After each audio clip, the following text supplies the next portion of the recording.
नमस्कार दोस्तों, आज हम बात करने वाले हैं राजस्थान के इतिहास में मेवाड़ के गुइल वंश के बारे में। हमने पिछले वीडियो में मेवाड़ के गुइल वंश से संबंधित में हमने बप्पा रावल से राणा खेता तक, राणा छत्र सिंह तक का पूरा इतिहास देखा। आज हम बात करने वाले हैं आगे के इतिहास के बारे में। स्टार्ट करने से पहले आपसे कहना चाहूँगा, जिसने भी अभी तक चैनल को सब्सक्राइब नहीं किया है, सब्सक्राइब करके बेल आइकन प्रेस करें ताकि आने वाले वीडियो की नोटिफिकेशन आपको मिल सके। स्टार्ट करते हैं राजस्थान के इतिहास, मेवाड़ का गुइल वंश। अगला शासक आता है राणा छत्र सिंह या राणा खेता। इनका शासनकाल है 1364 से 1382 में। इनका छोटा सा इतिहास आप जान लीजिए। राणा खेता ने मालदेव के दिलावर खा घोरी को पराजित करके दिलावर खा घोरी को पराजित करके मेवाड़ का जो मालवा संघर्ष है उसका सूत्रपात किया।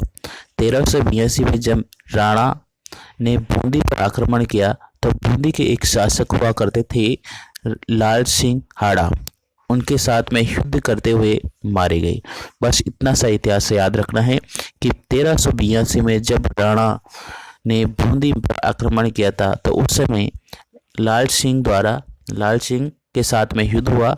उस युद्ध में राणा छत्र सिंह या राणा खेता मारे गए। ठीक है, नेक्स्ट बात करते हैं राणा लक्ष्मण सिंह, राणा लाखा लक्ष्य सिंह 1382 से 1421 ईस्वी में। राणा लाखा के शासनकाल में जावर की एक प्रसिद्ध चांदी की खान की खोज की गई थी। क्वेश्चन बहुत इंपॉर्टेंट है, परीक्षा में पूछा गया है कि जावर की खान उदयपुर में किसके शासक काल में खोजी गई थी, तो वो है राणा लक्ष्मण सिंह, राणा लाखा, राणा लक्ष्य सिंह। ठीक है, 1382 से 1421 इनका शासनकाल है। 1382 से 1421 इनका शासनकाल है। इनके समय उदयपुर के जावर में एक चांदी की खान खोजी गई थी। नेक्स्ट है राणा लाखा के शासनकाल में ही चित्र नामक एक बंजारे ने पिछोला झील का निर्माण करवाया था। ठीक है, तो राणा लाखा के शासनकाल में ही चित्र नामक एक बंजारे ने पिछोला झील का निर्माण करवाया था। इस झील में एक गलकी नामक नथनी का चबूतरा बना हुआ है। ठीक है, तो इस झील में एक क्या बना हुआ है, गलकी नामक एक नथनी का चबूतरा बना हुआ है। तो ये भी आपको फैक्ट याद रखना है।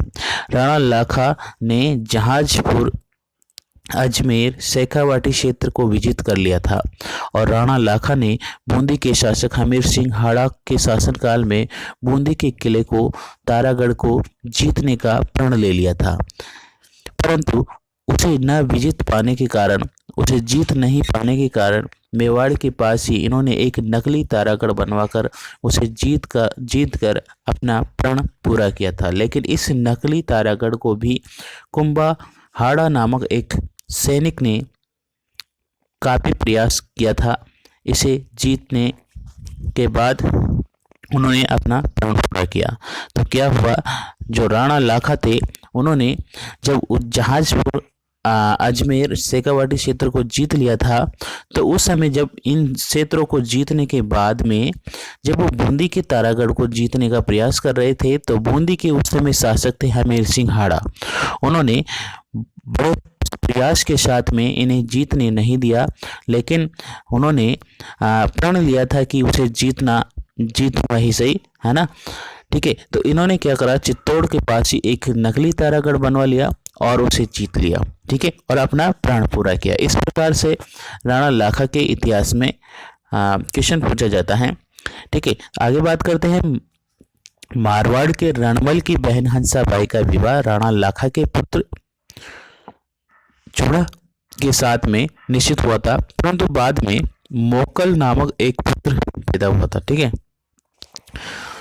संपन्न हुआ किसके साथ में, मारवाड़ के रणमल की बहन हंसाबाई का विवाह राणा लाखा के पुत्र चूड़ा के साथ में निश्चित हुआ था, परंतु बाद में ये किसके साथ संपन्न हुआ, स्वयं लाखा के साथ संपन्न हो गया। ठीक है। मारवाड़ का एक शासक हुआ करता था रणमल, उसकी बहन थी एक हंसाबाई।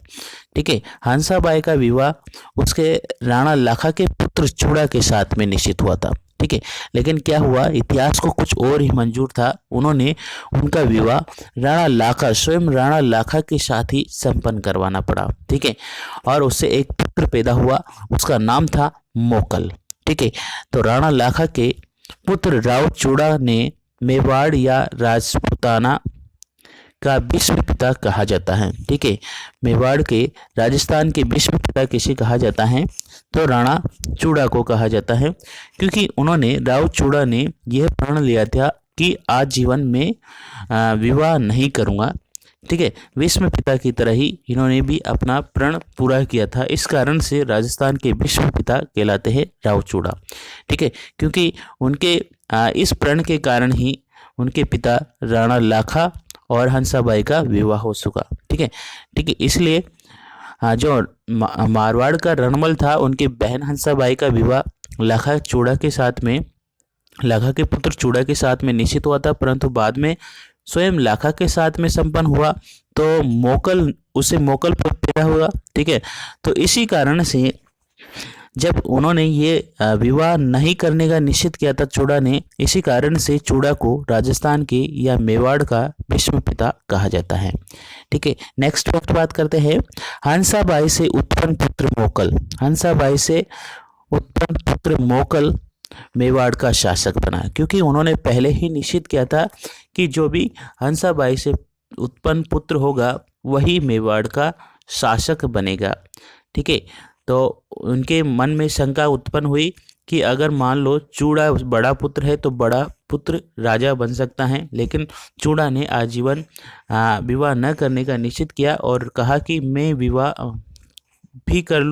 नहीं करूँगा और मैं मेवाड़ का जो शासक भी नहीं बनूंगा, जो हंसाबाई से उत्पन्न पुत्र होगा वही मेवाड़ का शासक बनेगा, ऐसा प्रण ले लिया था राव चूड़ा ने। ठीक है, इस कारण से उसे राजस्थान का विश्व पिता कहा जाता है। ठीक है, तो हंसाबाई से उत्पन्न पुत्र मोकल मेवाड़ का शासक बना। नेक्स्ट बात करते हैं,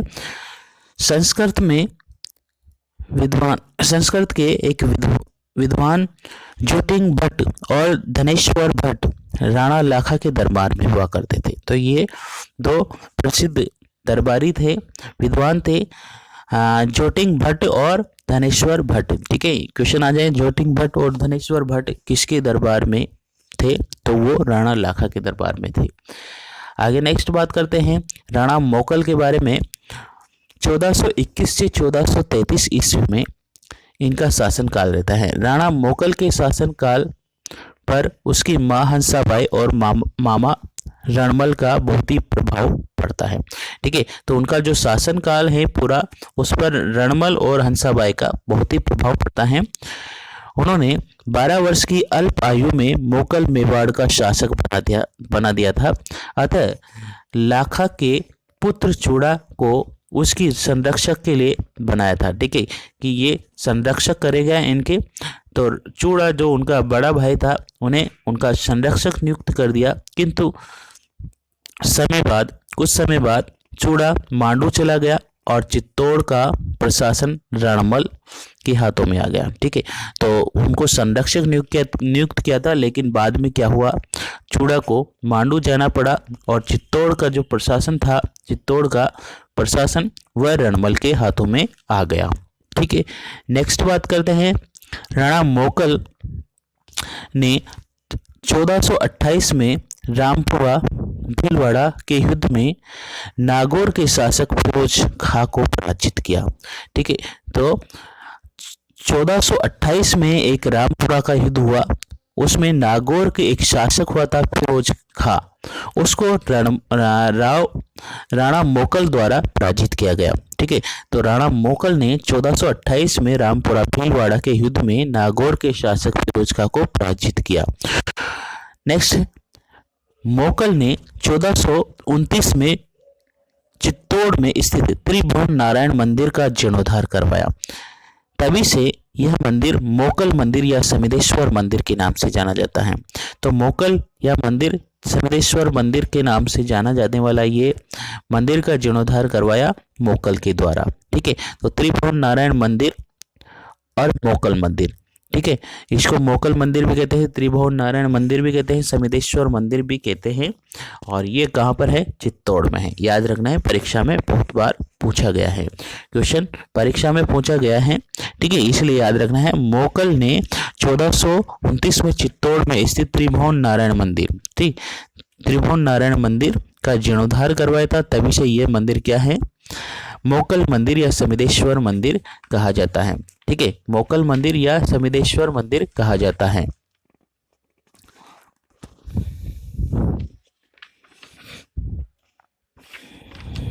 आगे बात करते हैं,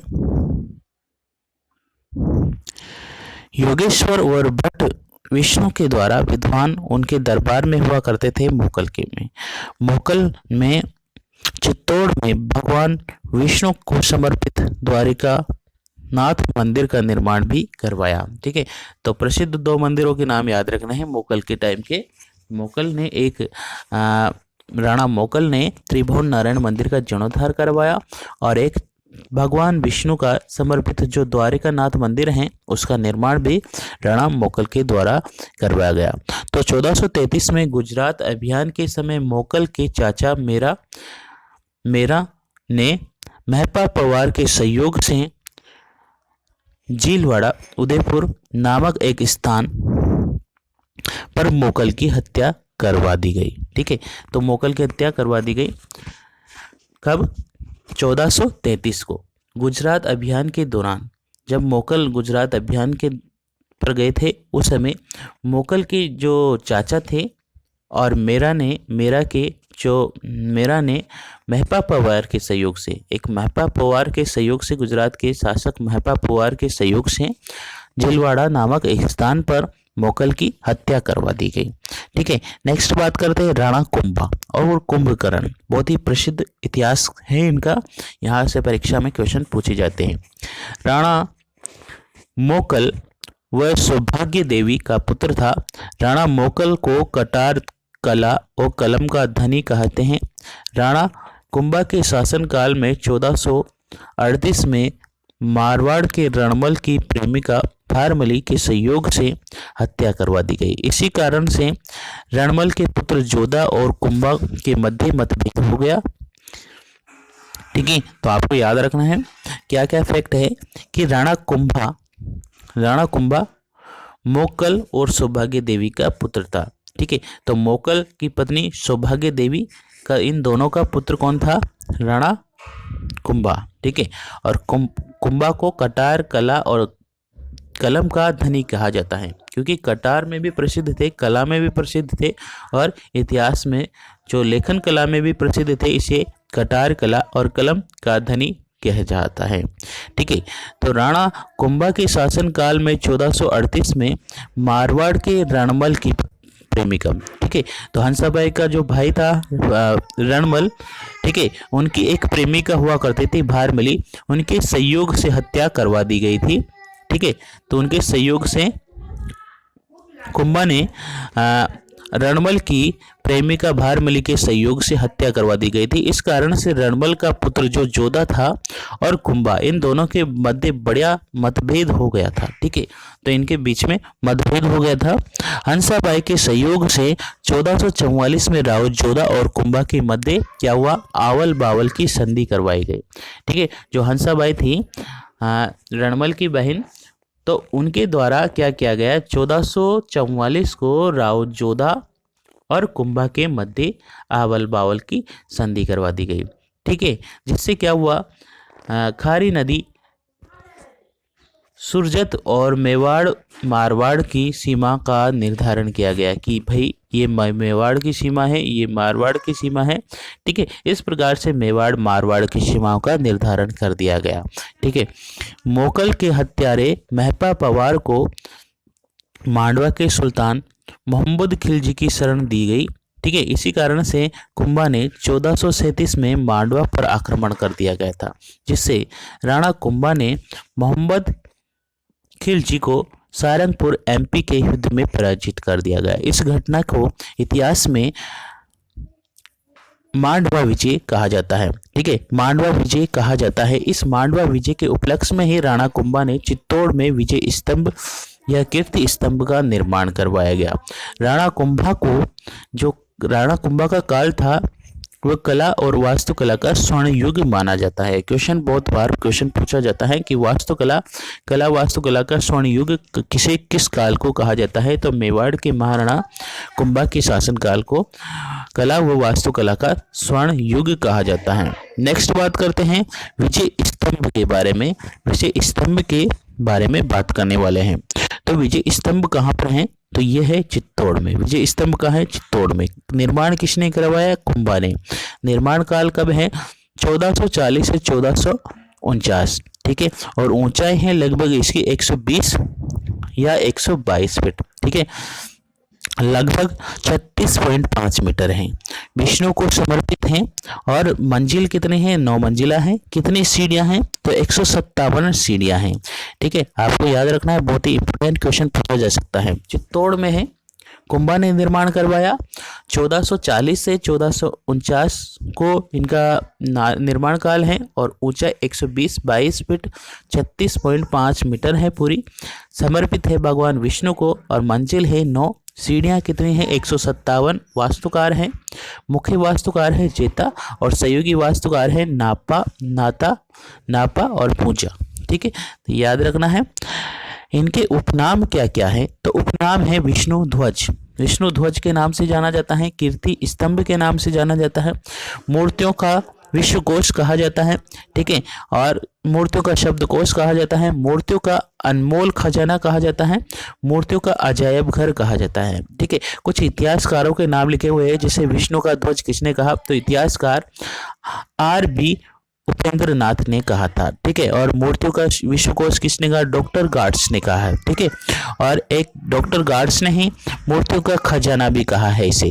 ठीक है, अब प्रसिद्ध प्रतीक चिन्ह के रूप में इसे स्वीकार किया गया है कि राजस्थान पुलिस ने और राजस्थान माध्यमिक शिक्षा बोर्ड ने इन्हें प्रतीक चिन्ह के रूप में स्वीकार किया गया है। जो भी माध्यमिक शिक्षा बोर्ड की पाठ्य पुस्तक की पुस्तकें आती है और राजस्थान पुलिस का जो कैप होता है उसमें इसका लोगो लगा रहता है। ठीक है, तो विजय स्तंभ का लोगो लगा रहता है राजस्थान माध्यमिक शिक्षा बोर्ड और राजस्थान पुलिस के कैप पर। ठीक है, तो ये इनका फैक्ट भी याद रखना है। राजस्थान और आगे बात करते हैं। भारत सरकार ने 26 जनवरी 1949 को विजय स्तंभ पर एक डाक टिकट जारी किया गया और राजस्थान की पहली मंजिल है जिस पर डाक टिकट जारी हुआ है। ठीक है, तो ये डाक टिकट भी जारी हुआ कब 26 जनवरी 1949 को। विजय स्तंभ की तीसरी मंजिल पर 9 बार क्या लिखा है, अल्लाह शब्द लिखा है। 9 बार क्या लिखा है, अल्लाह शब्द लिखा है। ये फैक्ट भी आपको याद रखना है। विजय स्तंभ की 9वीं मंजिल बिजली गिरने के कारण गिर गई थी। उसका जो निर्माण है, पुनर्निर्माण, वह राणा सूरज सिंह द्वारा करवाया गया था। ठीक है, ये भी याद रखना है। राणा कुंभा ने 1460 को विजय स्तंभ की 9वीं मंजिल पर एक शिलालेख लगवाया था जिसे कीर्ति स्तंभ प्रशस्ति कहा जाता है। कीर्ति स्तंभ प्रशस्ति कहा जाता है। राणा कुंभा ने 1460 को एक विजय स्तंभ की 9वीं मंजिल पर एक क्या लगाया था, एक शिलालेख लगाया था जिसे क्या कहा जाता है, कीर्ति स्तंभ प्रशस्ति कहा जाता है। कीर्ति स्तंभ प्रशस्ति कहा जाता है। नेक्स्ट बात करते हैं। इस प्रशस्ति की रचना संस्कृत भाषा में की गई है और अत्रि, अभी और महेश ने की है। ठीक है, अत्रि, अभी और महेश ने की है। कीर्ति स्तंभ प्रशस्ति से राणा कुंभा मांडवा विजय के उपलक्ष्य में की गई थी। ठीक है, तो इसीलिए है कीर्ति स्तंभ प्रशस्ति से राणा कुंभा ने मांडवा विजय और राणा कुंभा के संगीत ग्रंथों में उनकी उपाधियों के बारे में जानकारी प्राप्त होती है। फर्गुसन ने विजय स्तंभ को रोम्स का टार्जन कहा है। ठीक है, उन्होंने रोम्स के टार्जन से भी अच्छा बताया फर्गुसन ने। ठीक है, विजय स्तंभ को फर्गुसन ने रोम्स के टार्जन से भी अच्छा बताया है। ठीक है, जेम्स टोड ने भी इनकी तुलना की है। जेम्स टोड ने विजय स्तंभ को स्थापत्य कला का स्थापत्य कला की दृष्टि से दिल्ली के कुतुब मीनार से भी अच्छा बताया है। ठीक है, तो दिल्ली के कुतुब मीनार से तुलना करने वाले कौन है? जेम्स टोड है। विजय स्तंभ को स्थापत्य कला की दृष्टि से दिल्ली के कुतुब मीनार से भी अच्छा बताने वाला कौन है? James Tod. ठीक है, अब जैन कीर्ति स्तंभ भी हैं यहाँ पर चित्तौड़ में, उसके बारे में भी बात कर लेते हैं। तो चित्तौड़ में जैन कीर्ति स्तंभ है और इनका निर्माण करवाया था जैन बघेरवाल जीजा शाह। जैन बघेरवाल जीजा शाह निर्माण काल था 11वीं-12वीं सदी में इनका निर्माण हुआ था। मंजिल थी 7 मंजिला, ऊंचाई थी इनकी 75 फीट और इनको जो समर्पित हैं ये प्रथम जैन तीर्थकर हैं ऋषभदेव आदिनाथ, उनको समर्पित है। ठीक है, तो परीक्षा में यहाँ से क्वेश्चन पूछे गए हैं कि जैन कीर्ति स्तंभ किसको समर्पित हैं, कहाँ पर हैं, तो ये आपको ध्यान रखना है। तो ये चित्तौड़ में है और इसका निर्माण जैन बघेरवाल जीजा शाह द्वारा करवाया गया। ठीक है, और प्रथम तीर्थकर ऋषभदेव आदिनाथ को समर्पित है। ठीक है, नेक्स्ट बात करते हैं। 1456 में राणा कुंभा के विजय मालवा के उपलक्ष्य में और गुजरात के कुतुबुद्दीन के मध्य चंपानेर की संधि हुई। ठीक है, और चंपानेर की संधि हुई। राणा कुंभा ने 1457 में बेराट या बंदनौर भीलवाड़ा के युद्ध में मोहम्मद खिलजी को पुनः पराजित कर दिया गया और इस विजय के उपलक्ष्य में कुंभा ने बदनौर भीलवाड़ा में कुशला माता मंदिर का निर्माण करवाया था। ये भी याद रखना है। तो कुंभा ने बदनौर में कुशला माता मंदिर का निर्माण करवाया था और राणा कुंभा के काल में ही स्थापत्य कला के अत्यधिक विकास हुआ। इसी कारण से राजस्थान का आधुनिक स्थापत्य कला के जनक और राजस्थान के शाहजहां कहलाते हैं राणा कुंभा। ठीक है, तो राजस्थान के स्थापत्य कला के जनक किसे कहा जाता है? राणा कुंभा को। और राजस्थान के शाहजहां के नाम से किसे जाना जाता है? तो कुंभा को। ये याद रखना है।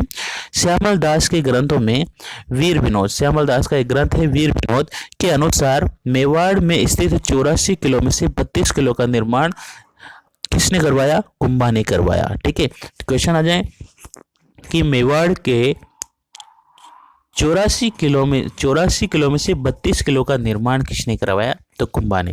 ठीक है, और ये कथन कहाँ से मिलता है? श्यामल दास के ग्रंथ वीर विनोद से मिलता है। ठीक है, श्यामल दास के ग्रंथ वीर विनोद से मिलते हैं और इनमें प्रमुख किले कौन कौन से हैं? जैसे कुंभलगढ़ का किला हो गया।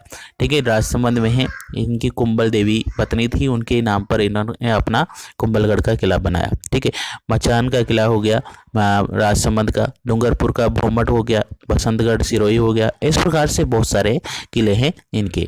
ठीक है, तो कुंभलगढ़ को मेवाड़ की आंख भी कहा जाता है या संकटकालीन राजधानी कहा जाता है। परीक्षा में बहुत बार पूछा गया है कि मेवाड़ की आंख किसे कहा जाता है? तो कुंभलगढ़ को कहा जाता है। संकटकालीन राजधानी भी कहा जाता है इस कुंभलगढ़ को। ठीक है, नेक्स्ट बात करते हैं।